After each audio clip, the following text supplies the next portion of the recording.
자, 모세는 십계명을 다시 한번 신명기 5장을 보니까 선포하면서 이스라엘 백성에게 하나님의 말씀을 신신당부하면서 지키라, 행하라, 기억하라 라는 말씀을 합니다. 오늘 말씀도 보니까 하나님의 율법을 행하며 마음과 성품과 힘을 다하여 하나님을 사랑하라, 말씀을 마음에 새기고 자녀에게 부지런히 가르치라, 아브라함과 이삭과 야곱에게 맹세하신 땅으로 이제 하나님께서 들어가게 할 것이다. 너희가 그곳에서 조심하여 여호와를 잊지 말아라. 여호와를 경외하며 섬기라.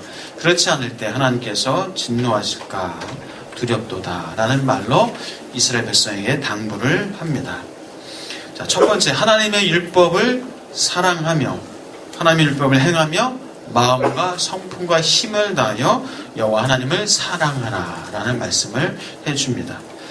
자, 너와 자손들이 평생에 여호와를 경외하며 율법을 지키라. 그리야 할 때 하나님께서 너의 날을 장구하게 할 것이다. 그리고 내가 복을 받고 내 자손의 심히 번성하리라 라는 얘기를 해줍니다. 두 번째는 말씀을 마음에 새기고 너의 자녀에게 부지런히 가르치라 하면서 내 자녀에게 부지런히 가르치며 집에 앉았을 때든지 길을 갈 때든지 누워있을 때든지 일어날 때든지 이 말씀을 강론할 것이며 너는 또 그것을 내 손목에 매어 기호를 삼으며 내 미간에 붙여 표로 삼고 내 집 문설주와 바깥문에 기록할지니라 하면서 자녀의 신앙 교육에 대해서 아주 강력하게 얘기를 합니다.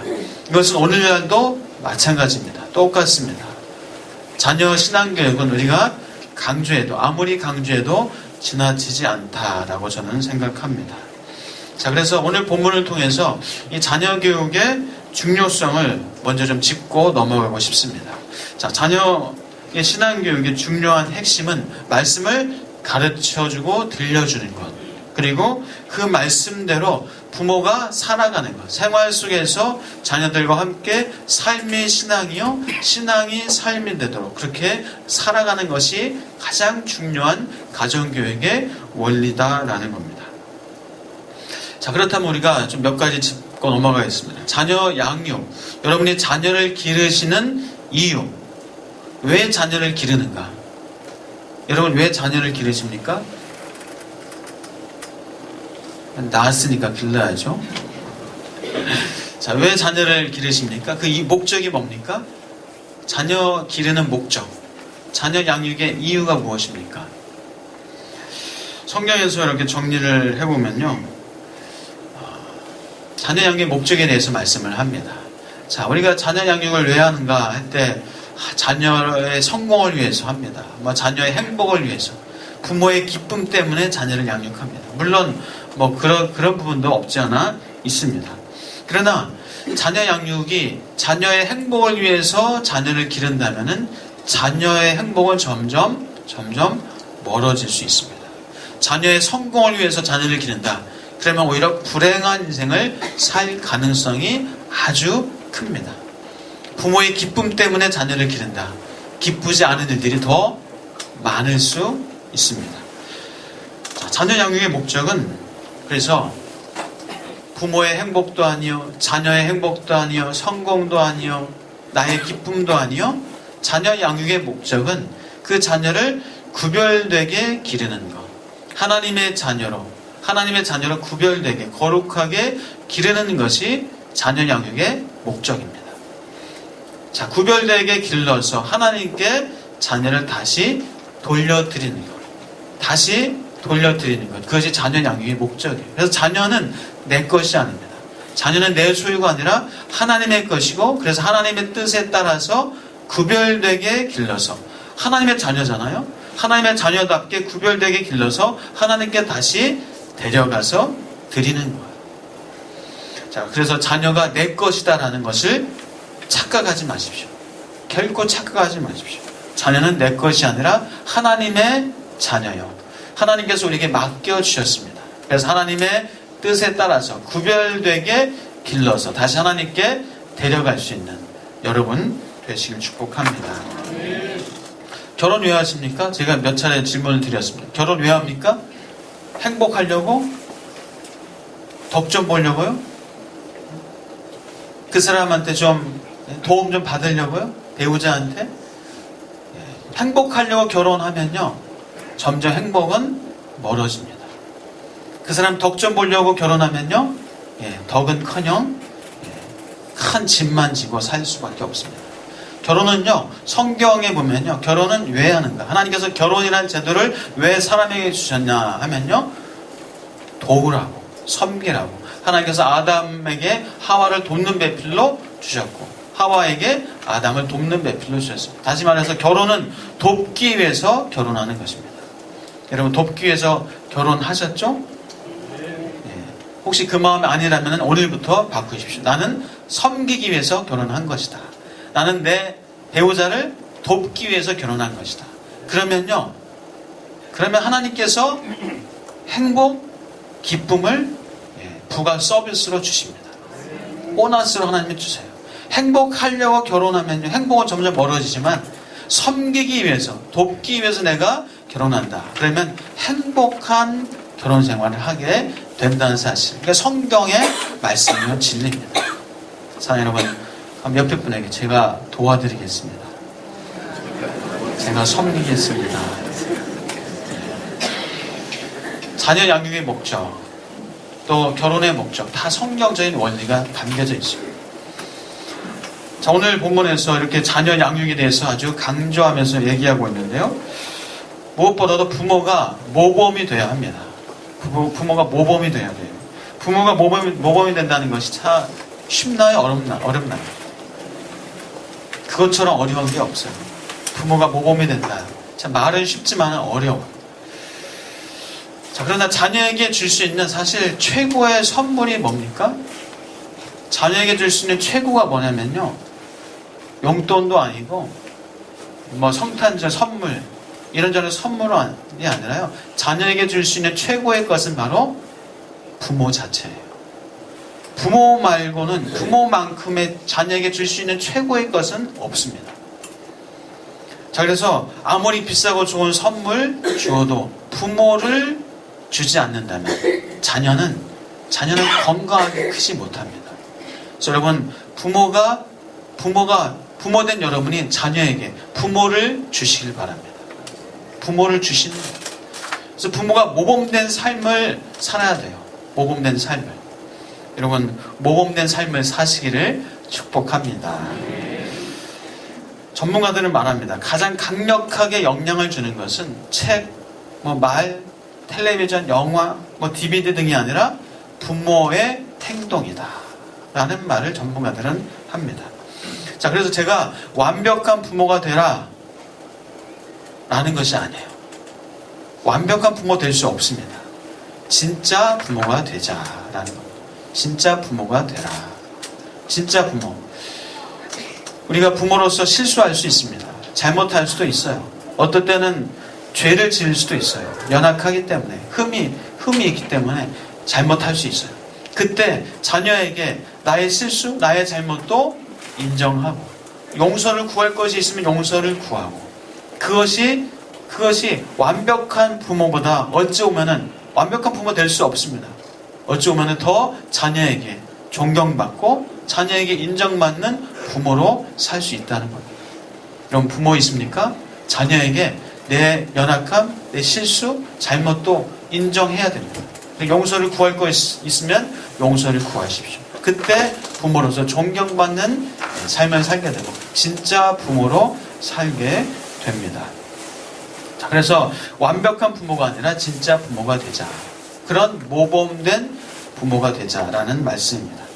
자, 자녀에게 있어서 크게 두 가지 균형을 잡아줘야 됩니다.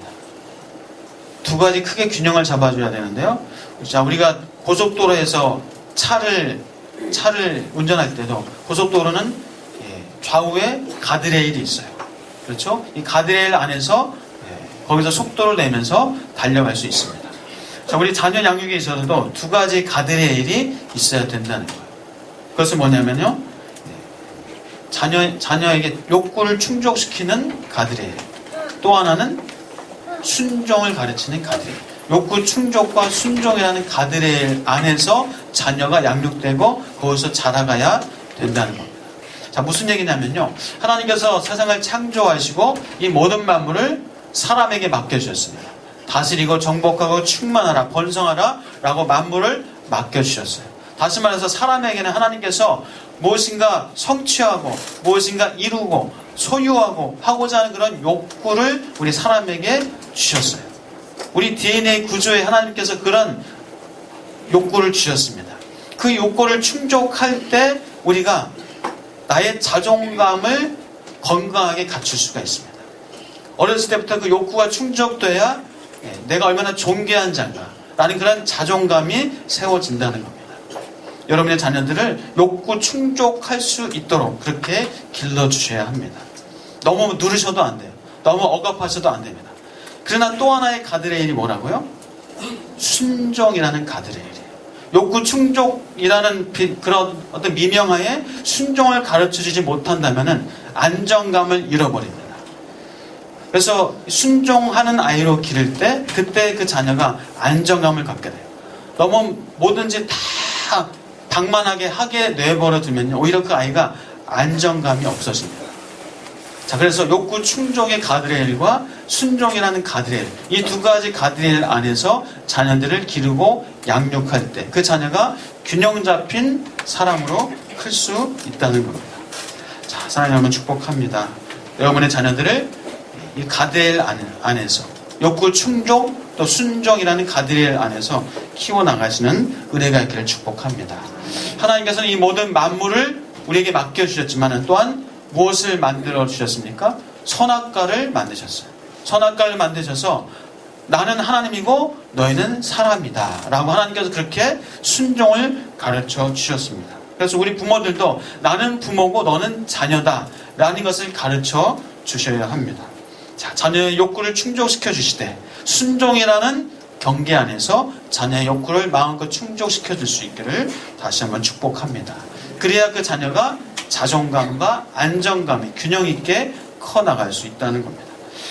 자, 이렇게 오늘 본문에서 이 자녀 양육에 대해서, 신앙 교육에 대해서 아주 모세가 강력하게 얘기를 하면서 이제 너희들이 하나님께서 약속하신 땅으로 들어가게 될 것이다. 아브라함과 이삭과 야곱에게 맹세하신 땅으로 들어가게 될 것이고 그 약속을 받을 텐데, 자, 그 땅으로 들어가서 얻게 될 복이 이런 것이다 라고 모세가 이스라엘 백성에게 얘기합니다.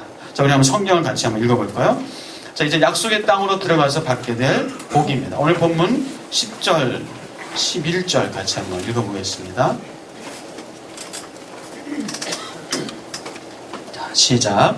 내 하나님 여호와께서 내 조상 아브라함과 이삭과 야곱을 향하여 내게 주리라 맹세하신 땅으로 너를 들어가게 하시고 내가 건축하지 아니한 크고 아름다운 성읍을 얻게 하시며 내가 채우지 아니한 아름다운 물건이 가득한 집을 얻게 하시며 내가 파지 아니한 우물을 차지하게 하시며 내가 심지 아니한 포도원과 감람나무를 차지하게 하사 내게 배불리 먹게 하실 때에.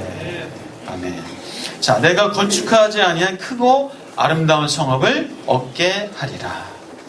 정말 각 지파마다 요단 동편과 서편으로 많은 성읍을 차지하게 되고 땅을 얻었습니다.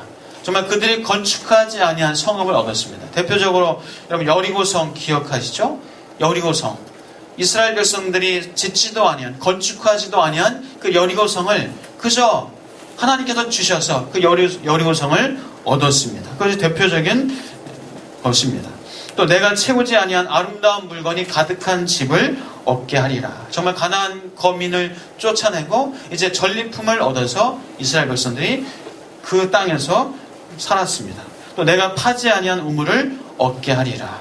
그들이 파지 아니한 우물을 얻었습니다. 여러분, 이삭이 우물을 얻기 위해서 얼마나 참 고난을 당했습니까? 우물을 팠습니다. 그러나 또 쫓김을 당했습니다. 또 다른 곳에 옮겨서 또 우물을 팠습니다. 또 쫓김을 당했습니다. 몇 차례 그런 우물 하나를 얻기 위해서 참 큰 수모와 쫓김과 고난을 당한 이삭을 우리는 알고 있습니다. 그런데 하나님께서 이제 이스라엘 백성에게 그들이 파지 아니한 우물을 얻게 하리라 말씀하십니다. 헐몬산에 그 흐르는 물을, 또 요단강의 갈릴리에서 풍성한 그 물을 이스라엘 백성들이 먹고 마셨습니다. 이른 비와 늦은 비로 주시고 또 이슬로 그 땅을 촉촉하게 적셔 주셨습니다. 또한 내가 심지 아니한 포도원과 감람나무를 얻게 하리라. 그리고 배불리 먹게 하리라 하셨습니다. 전혀 심지도 않고 농사하지도 않고 씨를 뿌리지도 않은 그 열매를 그들은 먹었습니다. 자, 이스라엘에 혹시 가보신 분, 이스라엘에 가보면요, 그 옥토가 아주 정말 풍성하게, 아주 풍성한 옥토로 볼 수 있습니다. 지금도 농업 국가입니다. 아주 많은 좋은 농산물이 이스라엘에서 나옵니다. 자, 이렇게 그들이 기대하지 못했던, 그들이 수고하지도 않았던, 그들에게 과분한, 생각지도 못했던 그런 하나님께서 복을 주시겠다라고 말씀하시고 약속하십니다. 자, 이것은 이제 이스라엘 백성만이 아니라 우리에게 한번 적용해 보겠습니다. 우리에게. 먼저 사람에게, 광의적으로 우리 사람, 인간에게 하나님께서 어떤 은혜를 주셨는가? 저와 여러분에게 하나님께서는 생명을 주셨습니다. 우리가 태어나지 못했다면은, 이 땅에 태어나지 못했다면은 이 좋은 것을, 이 귀한 것을 우리가 느끼지도 못하고 경험하지도 못하고 우리가 만져보고 보고 맛보고 하지 못할 거예요. 하나님께서 생명을 주셨기에 우리가 하나님의 은혜를 누리며 살고 있습니다. 우리가 몇십억, 몇백억 대 일의 경쟁을 뚫고 태어난 존재예요. 제가 어떤 신문에서 칼럼을 읽다가 내가 세상에 태어날 확률이라는 그런 칼럼을 한번 봤습니다. 내가 세상에 태어날 확률. 거기 보니까요, 이런 계산법이 적혀 있더라고요. 내가 태어날 확률은 우주가 생성될 확률. 한번 계산해 보세요. 우주가 생성될 확률 곱하기 지구가 생성될 확률 곱하기 생명체가 발생할 확률 곱하기 인간이 생겨날 확률 곱하기 나의 부모가 태어날 확률. 계산이 됩니까? 곱하기 나의 부모가 만나게 될 확률. 만나야 또 아이를 낳으니까요. 곱하기 나를 구성하는 부모의 정자와 난자가 만나는 확률. 어느 정도 될까요? 내가 태어난 확률. 계산으로 따질 수 없는 하나님의 이 섭리가 아니고서는 결코 우리가 얻을 수 없는 놀라운 은혜 중에 은혜인 줄 믿습니다. 자, 우리가 뭐 생명만이 아니라 이 땅에 태어나 보니까 내가 전혀 수고하지도 않은 이 만물을 우리가 누리고 있잖아요. 여러분, 이 세상 만물 창조하기 위해서 여러분이 수고한 거 있나요? 여러분이 뭐 눈꽃만큼이라도 뭐 보탠 거 있나요? 욥기에 보면요, 하나님께서 욥한테 그런 말씀을 하시잖아요. 욥아, 내가 땅의 기초를 놓을 때 네가 어디 있었느냐? 하나님이 이 땅을 창조하실 때 여러분 어디 계셨어요? 저도 마찬가지입니다. 바다가 그 모태에서 터져 나올 때에 문으로 그것을 가둔 자가 누구냐? 네가 바다의 샘에 들어갔었느냐? 깊은 물 밑으로 걸어다녀 보았느냐? 땅의 너비를 네가 측량할 수 있느냐? 누가 홍수를 위하여 물길을 터주었으며 우레와 번갯길을 내어주었느냐? 누가 사람 없는 땅에 사람 없는 광야에 비를 내리며 황무하고 황폐한 토지를 흡족하게 하여 연한 불이 돋아나게 하였느냐? 창조주 하나님의 창조 때 우리가 관여한 것이 뭐가 있습니까? 우리가 보태드린 게 뭐가 있어요? 하나님은 치밀하게 정확하게 창조하시고 어떤 오차 없이 이 모든 만물을 다스리시고 통치하시는 하나님입니다. 그 만물을 우리에게 맡겨주시고 이 만물을 다스리고 정복하고 충만하라 우리에게 주셨습니다. 하나님은 또 우리에게 지혜를 주시고 건강을 주시고 지식을 주시고 의지를 주시고 감정을 주시고 열정을 주시고 열심을 주셔서 이 땅에서 살아가게 하셨습니다. 또 우리나라 국가적으로는 어떤가요? 국가적으로 우리는 참 풍요한 나라에서 살고 있습니다. 또 민주주의가 됐습니다. 주권을 가지고 있습니다. 그리고 자유가 있습니다. 제가 뭐 구호 때문에 혹은 선교 때문에 이런 나라 저런 나라 물론 또 힘들고 가난한 나라를 다녀보면요 참 너무 안타깝습니다. IT 그 진흙빵을 먹고 있습니다. 아이들이, 산모들이 진흙빵을 먹고, 진흙으로 그걸 빚어서 그것을 햇빛에 말려가지고 구워서 그것을 먹고. 시리아 난민, 작년에 시리아 난민 구호 때문에 시리아 난민들 보면서 참 마음이 아팠습니다. 전쟁 때문에, 내전 때문에 그 고향을, 나라를 등지고 타국으로, 유럽으로 그 국경을 넘어서, 국경 앞에는요 탱크가 총으로 군인들이 서 있어요. 자칫하면은 발포하고 발사하면요 생명을 잃습니다. 그 난민 중에 다리와 손을 잃은 그런 또 젊은이도 봤습니다. 참 가난한 배고픔과 나라 잃은 서름, 전쟁 때문에 집을 등지고 도망쳐 나와야 되는 그런 난민들의 참 말할 수 없는 고난과 고통이 있습니다. 우리나라는 그래도 안전합니다. 주권을 갖고 있어요. 여러분이 먹을 수 있고 다닐 수 있고 볼 수 있고 여러분이 선택할 수 있는 그런 자유가 우리에겐 있습니다. 우리에게 가족이 있고 또 일터가 있고 동료가 있고 사람들이 있습니다. 사랑 여러분, 우리는 그런 놀라운 하나님의 은혜를 지금 누리고 있습니다. 근데 어떤 사람들은 다 누리고 있으니까 이것이 은혜인 것을 몰라요. 이것을 은혜인 것을 모릅니다. 그리고 오히려 비교하면서, 내가 가지지 못한 것 비교하면서 막 낙심하고 원망하고 불평하기도 합니다. 또 어떤 사람은 가진 것, 그것을 비교하면서 우쭐해하고 교만하기도 합니다. 사랑하는 여러분, 우리는 놀라운 하나님의 은혜를 지금 누리고 있습니다. 우리 특혜를 받은 자예요. 우리 감사하면서 기뻐하시면서 사시기를 주의 이름으로 축복합니다. 우리 같이 한번 고백하겠습니다. 하나님 감사합니다. 하나님 기뻐하겠습니다. 여러분, 우리가 비교한들 얻을 게 없습니다. 비교해본들 얻을 게 없어요. 제가 어제 신문을 보다가요, 어떤 소녀의 기사를 봤습니다.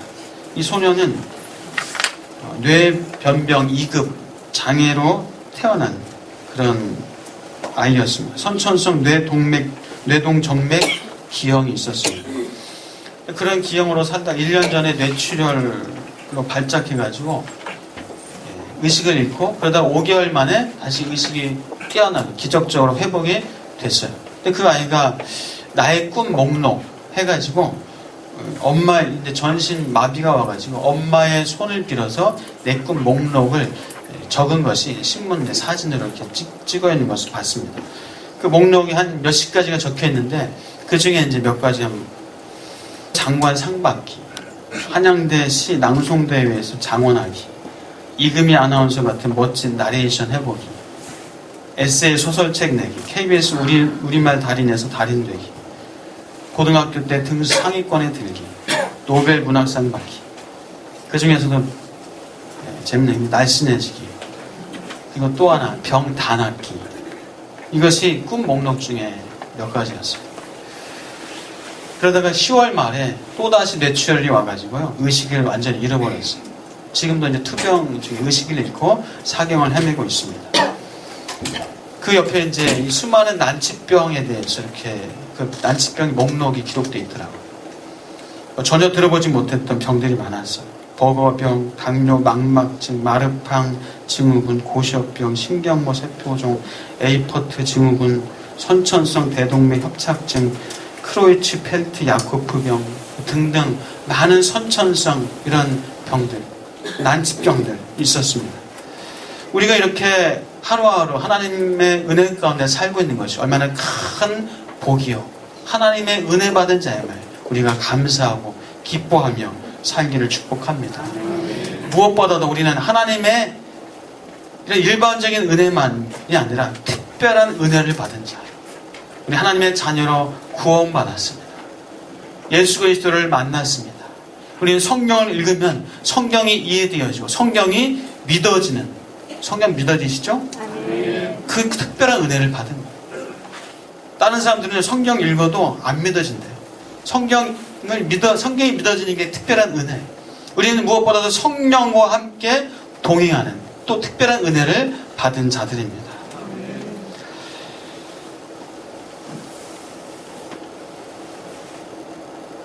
그 맹의순이라는 분이 6.25 전쟁 때 피난을 가다가 억울하게 인민군으로 오해를 받아서 그분이 이 포로 수용소에 갇혔습니다. 이것도 이제 신문 기사에서 봤었는데요. 이분이 조선신학교 다니면서 남대문교회 전도사로 사역을 하다가 전쟁 피난 중에 그만 억울하게 인민군으로 오해를 받아서 포로 수용소에 갇히게 됐어요. 그분이 그 수용소에서 일기를 쓰고 편지를 쓰고 하는 것, 이런 것들을 실화를 근거로 해서 책 하나가 출간이 됐습니다. 근데 그분이 쓴 어떤 그 편지 중에 그런 내용이 있어요. 내 본심을 말하면 내가 괜히 위선 떠는 것처럼 들리기도 할 것이다. 그런데 사실 나는 여기 포로 수용소가 참 좋다. 무엇보다 여기에서 내가 할 일이 참 많다. 내가 그분과 같다는 말은 아니지만 내 마음에 이런 기도가 있다. 주여, 지옥이 존재한다는 것을 알면서 제가 어찌 천국을 즐기겠습니까? 주여, 저주받은 자를 불쌍히 여기시어 천국에 들여보내 주시든지 아니면 저를 지옥으로 보내어 고통받는 저들을 위로하게 하옵소서. 이 맹인순이라는 분은 그 포로 수용소에서 병든 포로들을 헌신적으로 돌봤습니다. 나중에는 이 중공군 그 병사들까지도 돌보다가 27세 과로로 죽었어요. 이 부산 거제리 포로 수용소 이 중공군 병동의 환자가 이 맹인순 이분의 마지막 모습을 기록한 것이 있습니다. 선생은 새벽 1시, 2시면 늘 병동에 오셨습니다. 초저녁에 치료와 간병을 맡았던 사람들도 모두 물러가고 나서 중환자들이 심하고 무거운 고통에 시달리는 그 시간에 선생은 고통을 다스리는 천사로 우리들 앞에 오시는 것이었습니다. 선생은 하늘에서 보낸 천사였습니다. 마지막 환자를 다 씻기고 일어난 선생은 눈물을 닦을 생각도 하지 않고 시편 23편을 우리말로 더듬더듬 읽어주셨습니다. 다 봉독하신 뒤 높은 곳을 바라보시며 다시 한번 말씀하셨습니다. 내 잔이 넘치나이다. 내 잔이 넘치나이다. 우리는 다 그의 얼굴을 보며 그 말씀을 따라 외웠습니다. 내 잔이 넘치나이다. 내 잔이 넘치나이다. 선생은 마지막 환자들 씻겨낸 물통과 대야를 들고 일어섰습니다.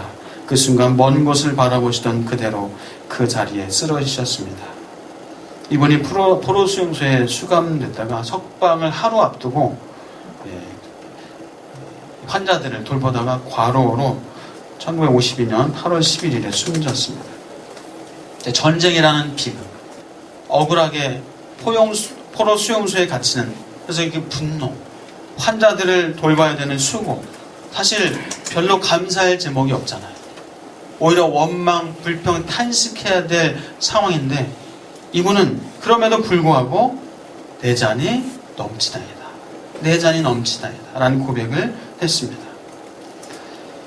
자, 받을 자격이 없는 저와 여러분에게 구원을 주시고 우리에게 한없는 말할 수 없는 은혜를 베풀어 주셨습니다. 우리는 그래서 내 잔이 넘치나이다 고백해야 마땅합니다. 그 은혜가, 내 은혜가 내게 족합니다. 라고 고백해야 우리는 마땅합니다. 사랑하는 여러분, 우리 같이 한번 고백하겠습니다. 내 잔이 넘치나이다. 내 잔이 넘치나이다. 그 은혜가 내게 족합니다. 그 은혜가 내게 족합니다. 여러분, 진심으로 영원히 깊은 곳에서 고백되어지는 은혜가 있기를 축복합니다.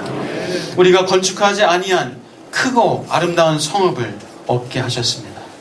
우리가 채우지 아니한 아름다운 물건이 가득한 집을 얻게 하셨습니다. 우리가 파지 아니한 우물을 얻었습니다.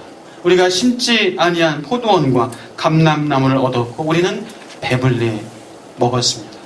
우리가 심지 않고 농사하지 않고 씨 뿌리지 아니한 열매를 우리는 얻었습니다. 우리는 수고하지 않고 노력하지도 않고 애쓰지도 않은 이 하나님의 구원, 은혜를 얻었습니다. 아니, 수고해도 애써도 얻을 수 없는 그 구원을 우리는 얻은 겁니다. 사랑하는 여러분, 우리는 하나님께 은혜 받은 자입니다. 우리가 아니한 것을 얻었습니다. 내가 아니한 것을 얻은 은혜 받은 자입니다. 사랑하는 여러분, 우리 고백하겠습니다.